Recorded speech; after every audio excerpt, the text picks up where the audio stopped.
This theater is built on Copacabana, which is the most famous beach in the world. But 25 kilometers away from here, in the north zone of Rio, lies a community called Vila Cruzeiro, and roughly 60,000 people live there. Now, the people here in Rio mostly know Vila Cruzeiro from the news, and unfortunately, news from Vila Cruzeiro often is not good news.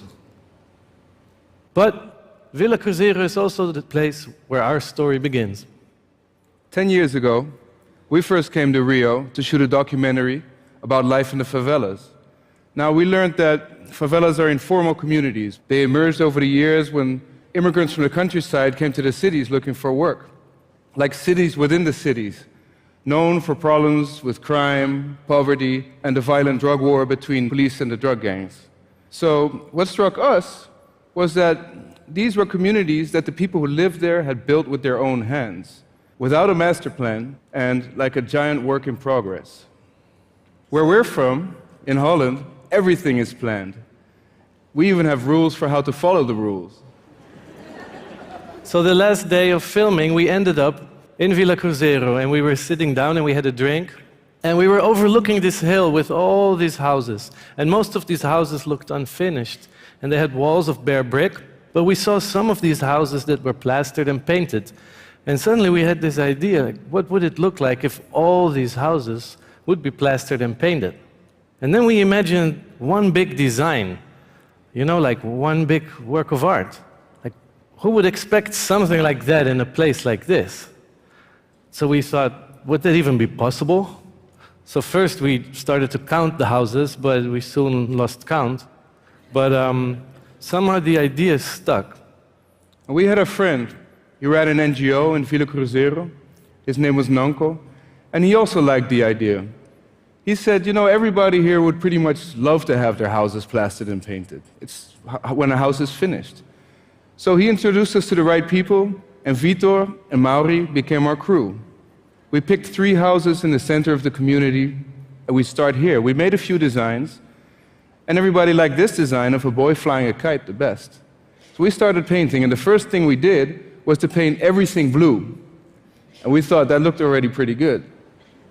But they hated it. The people who lived there really hated it. They said, "What did you do? You painted our house in exactly the same color as the police station." In a favela, that is not a good thing. Also the same color as the prison cell. So we quickly went ahead and we painted the boy. And then we thought we were finished. We were really happy. But still, it wasn't good because the little kids started coming up to us and they said, "You know, there's a boy flying a kite, but where is this kite?" We said, it's art. You know, you have to imagine the kite. And they said, no, we want to see the kite. So we quickly installed a kite way up high on the hill so that you could see the boy flying the kite and you could actually see a kite. So the local news started writing about it, which was great. And then even Guardian wrote about it. Notorious slum becomes open-air gallery. So, encouraged by this success, we went back to Rio for a second project, and we stumbled upon this street. It was covered in concrete to prevent mudslides, and somehow we saw a sort of river in it. And we imagined this river to be a river in Japanese style, with koi carp swimming upstream. So we decided to paint that river. And we invited Rob Admiral, who is a tattoo artist, and he specialized in the Japanese style.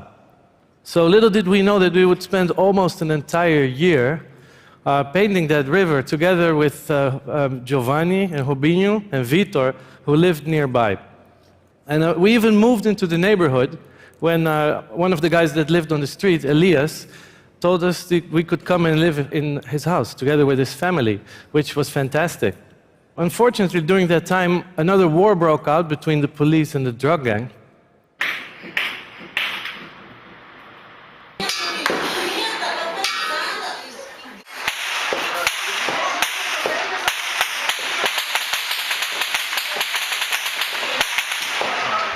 We learned that during those times, people in communities really stick together during these times of hardship. But we also learned a very important element, the importance of barbecues. Because when you throw a barbecue, it kind of turns you from a guest into a host. So we decided to throw one almost every other week, and we got to know everybody in the neighborhood. We still had this idea of the hill, though. Yeah, we were talking about the scale of this, because this painting was incredibly big, and it was insanely detailed, and this process almost drove us completely insane ourselves. But we figured that maybe during this process, all the time that we had spent in the neighborhood was maybe actually even more important than the painting itself. So after all that time, this hill, this idea was still there. And we started to make sketches, models, and we figured something out. We figured that our ideas, our designs had to be a little bit more simple than that last project, so that we could, paint with more people and cover more houses at the same time. And we had an opportunity to try that out in a community in the center part of Rio, which is called Santa Marta. And we made a design for this place, which looked like this. And then we got people to go along with it, because it turns out that if your idea is ridiculously big, it's easier to get people to go along with this. And the people of Santa Marta got together, and in a little over a month, they turned that square into this.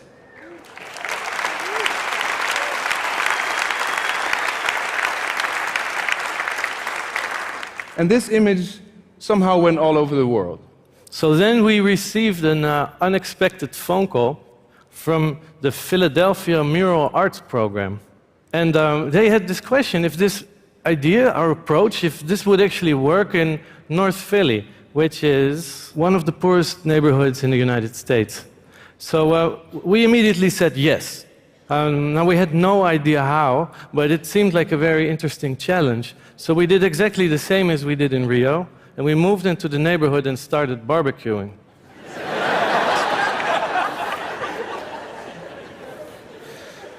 So the project took almost 2 years to complete, and we made individual designs for every single house on the avenue that we painted. And we made these designs together with the local store owners, the building owners, and a team of about a dozen young men and women. They were hired, and then they were trained as painters. And together, they transformed their own neighborhood, the whole street, into a giant patchwork of color.